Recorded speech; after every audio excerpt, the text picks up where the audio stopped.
večer svima, uvaženi dragi naši prijatelji i gosti sporta, to jest nogometa.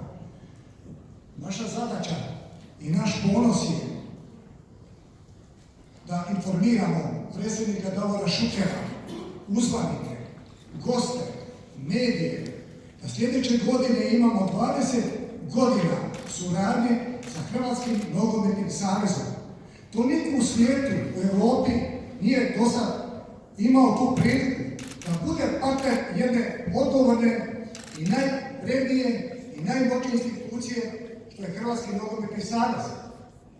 Ja u ime svojih suradnika, organizacije, mojih manjina, posebno romske populacije, koja je najugroženija u Hrvatskoj državi, ljudska, manjinska prava, ko poštuje Hrvatski nogometni savez, ko skrbi o obitelji nogometa, Hrvatski nogometni savez.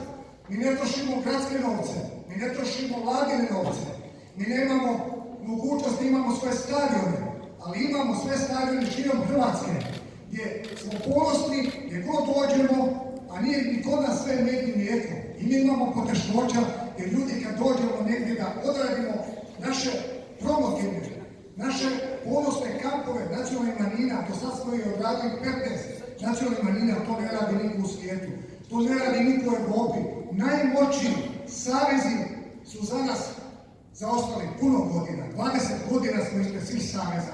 Ja sam ponosan što sam imao suradnju sa mnogim predsjednicima Hrvatskog nogometnog saveza prije što su bili, a posebno se zahvaljujem našem velikom ambasadoru Davoru Šukeru i svim vama na ovaj dan. Želim vam blagdane, sretne godinu 2019. ponosnu, sretnu i da budemo svi zdravi i živi ponosni i da imamo ovakvu jednu instituciju kao što je Hrvatski nogometni